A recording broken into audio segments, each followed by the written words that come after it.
pudo adquirir una de las vacunas más prometedoras y ya empieza ese proceso. Estamos en comunicación telefónica con Caroline Weinstein. Muy buenas noches, Caroline. ¿Estoy pronunciando bien el nombre y el apellido? Excelente, muy buen trabajo, buenas noches. Bueno, Caroline es miembro del grupo de expertos del Instituto de Salud Pública de Chile, el ISP, que aprobó la vacuna Pfizer para empezar a inocularse en la población chilena.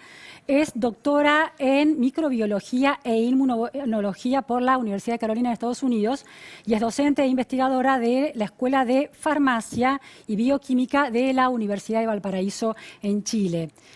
Caroline, bueno, hay mucho debate en la Argentina y es interesante ver el proceso chileno, cómo es que logró avanzar de manera tan contundente. ¿Cuáles fueron los criterios para aprobar la vacuna de Pfizer en Chile? Bien, la vacuna se sometió a un proceso que existe en Chile a través del llamado artículo 99, que estando en estado de emergencia, lo que se solicita es una aprobación de uso de emergencia. No es un registro sanitario como cualquier otro producto farmacéutico nuevo. El Instituto de Salud Pública y su Agencia Nacional de Medicamentos decidieron someter esta vacuna a la opinión de su comité de expertos, que funciona regularmente. Somos expertos externos al Instituto de Salud Pública, que nos reunimos todos los meses a revisar las postulaciones a productos nuevos. Con esos mismos criterios se nos entregó el material, el dossier completo. Se contó también con un informe especialista hecho por peritos de la Sociedad de Farmacología de Chile. Es decir, quiero decir que en Chile se tomó en cuenta la opinión de sus expertos nacionales. Chile confió en sus científicos, en sus profesionales y nos hizo entonces esta consulta. Participaron también expertos, ¿no es cierto?, de CADEI, que es una comisión de vacunas que existe dentro del Ministerio de Salud. Ahora, Caroline, ¿por qué subraya tanto la idea de que sean científicos nacionales? ¿No alcanzaría, por ejemplo, con la aprobación de un organismo como la FDA en Estados Unidos para implementar directamente o inocular directamente a la población sin pasar por los expertos? Porque ese es un debate que se estuvo dando estos días también en Argentina. ¿Se necesita sí o sí la aprobación de los organismos expertos nacionales? Es que, a ver, sí, yo creo que nosotros no validamos directamente las aprobaciones de las agencias reguladoras referentes que tenemos todos, que son la FDA, la EMA, el NICE en el Reino Unido, sino que volvemos a revisar los documentos y confiamos en nuestra experticia. Es decir, para muchos otros medicamentos no necesariamente validamos en forma automática. Volvemos a revisar los antecedentes para validarlos. Obviamente que es un hecho más de la causa el hecho de que una agencia como la FDA o el NICE hayan aprobado esta vacuna, pero Chile tiene sus propios expertos y confía plenamente en su propio contingente intelectual para emitir un juicio interno. Caroline, ¿el gobierno chileno estuvo en contacto con ustedes como expertos a la hora de decidir qué vacunas adquirir? Porque llama mucho la atención que por lo menos en la información que se ha publicado, Chile no adquirió, por ejemplo, la vacuna Sputnik V. ¿Hay alguna razón para eso? Es que, a ver, el tema es que esas vacunas no han sido sometidas al Instituto de Salud Pública y nadie dice que en las próximas semanas pueda ser sometida. Pero Chile la tiene en la cartera de vacunas que compró. Hasta la información que yo tengo son 4 vacunas, no estaría la Sputnik V. Claro, pero eso no significa que el laboratorio, ¿no es cierto?, la empresa pueda solicitar registro. Pero nosotros en esas decisiones no fuimos consultados. Nuestra capacidad fue solamente para revisar los antecedentes presentados ante el Instituto de Salud Pública. Ese es nuestro trabajo. Lo que llega oficialmente al Instituto de Salud Pública es aquello que podemos revisar. Y eso es lo que hemos hecho. Carolina, ¿usted está al tanto de las otras vacunas, aunque no hayan llegado para la aprobación y la revisión del comité de expertos, como por ejemplo esta vacuna, la Sputnik 5? Y si es así, ¿estaba al tanto de que no había sido todavía aprobado en adultos mayores de 60 años? Claro, eso está muy relacionado por la manera en que se hacen los ensayos clínicos.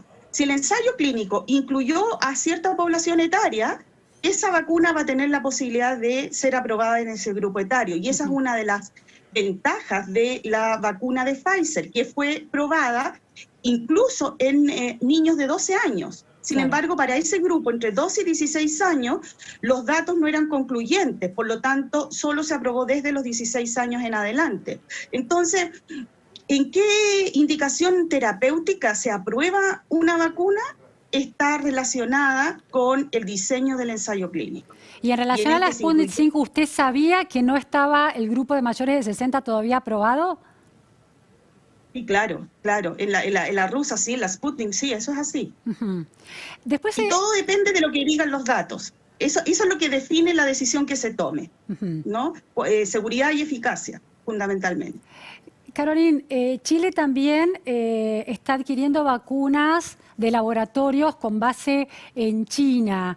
Hay algunas de ellas que tampoco están pensadas para poblaciones, por lo menos hasta el momento, no han sido refrendadas para poblaciones de mayores de 60 años. Es decir, que la estrategia central de Chile sería con la vacuna Pfizer para abarcar a toda la población, en la medida en que se tarde en llegar a la fase de aprobación de los mayores de 60 años.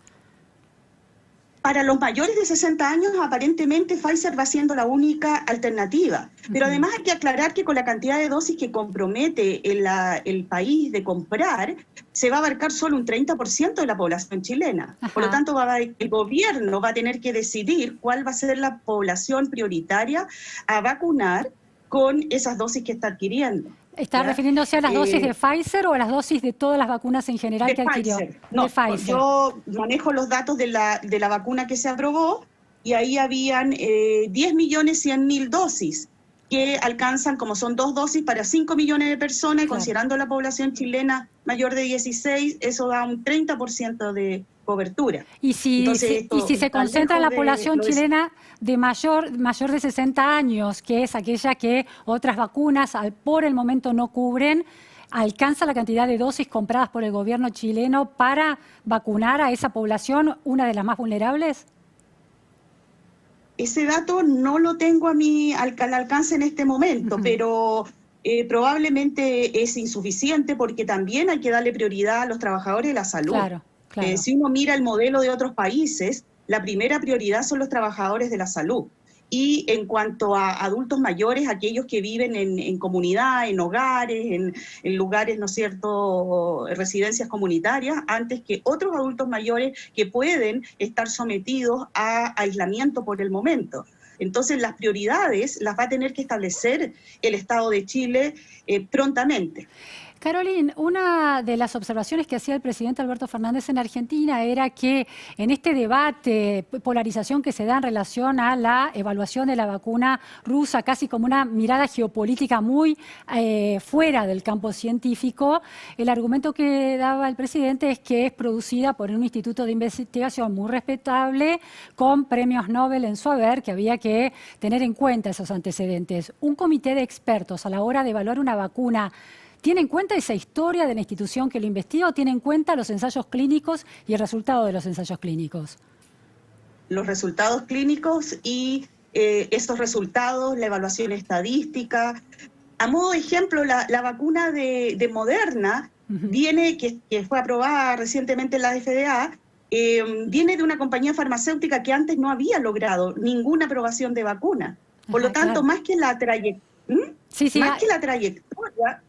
se mira el dato duro, que es el ensayo clínico, está bien diseñado, número de pacientes, aleatorización, efectos adversos, frecuencia, gravedad de los efectos adversos, más que los laureles del instituto que lo creó. Interesantísimo eso.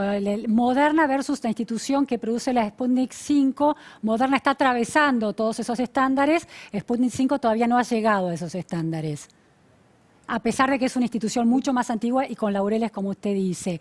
¿Qué pasa con AstraZeneca? El gobierno argentino cerró un contrato para adquirir 22 millones de dosis de una de las vacunas que reconoció un error en los ensayos clínicos.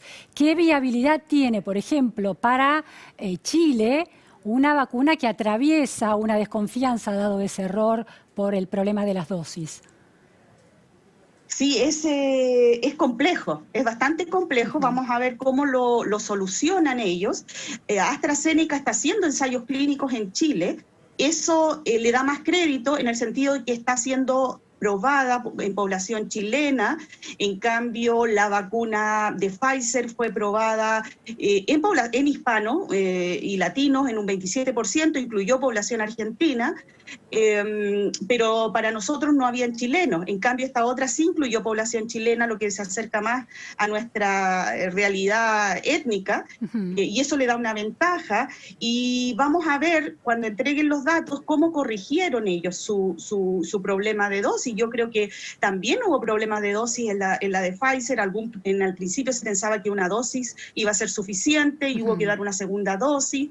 Por lo tanto, si las correcciones fueron apropiadas y finalmente con la dosis adecuada se observan los resultados que esperamos, seguridad y eficacia, podrá tener alguna opción. También se observa que la eficacia está un poco descendida.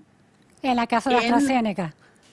En la de AstraZeneca, claro. Entonces a mí me preocupa, y revisaba declaraciones de prensa en que decían que era de un 70%, pero iban a llegar al 90%, sin entenderse ni explicarse muy bien cómo iban a dar ese salto. Claro. Eso a mí me preocupa, esa diferencia en eficacia, porque ¿cómo vamos a vacunar a una parte de la población con una vacuna que declara un 95% versus otra que está declarando el 70%? Ahora, si repuntan, fantástico. Dos últimas preguntas, Carolina. A la hora de aprobar una vacuna, ¿tienen en cuenta ustedes, incluyen la complejidad logística que puede impactar en el cuidado de la calidad de la vacuna? Me refiero a Pfizer y el nivel de frío que requiere, 70 grados bajo cero. ¿Ese es un criterio que tienen en cuenta para aprobar o no el hecho de que un país pueda abordar semejante nivel de complejidad logística? Para la aprobación propiamente tal, no podemos considerar ese efecto, pero hicimos una nota de precaución. Nosotros emitimos un voto y manifestamos, yo también lo dije en la presentación que di este miércoles, que el gobierno tenía que hacerse cargo de la cadena de frío, que era muy compleja, por el hecho que esta vacuna debe estar almacenada, mantenida a -80 y solo o -70 grados Celsius, y solo puede estar muy pocas horas en estado de refrigeración. Y que hay que descongelarla apropiadamente. Y finalmente, última cuestión, muy breve, muy puntual, es: no alcanza con la vacuna de Pfizer, se necesitan las otras vacunas. No hay manera de solamente con Pfizer vacunar a toda la población. A toda la población chilena no, eso que somos un país bastante pequeño, pero con las dosis comprometidas y con la capacidad de producción, porque no seremos el único país solicitando esta vacuna. Es simplemente la primera que solicitó registro y era una opción para empezar a vacunar a la población y detener la pandemia, en que hoy día tuvimos un tremendo alza en el número de casos. Muchísimas gracias. Es una opción de urgencia, esa es la idea.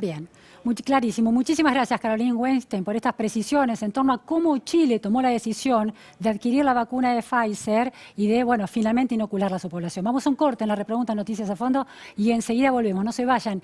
Hilda Chiche Duhalde para hablar de pobreza y pandemia, gobierno de Alberto Fernández, después de la pausa.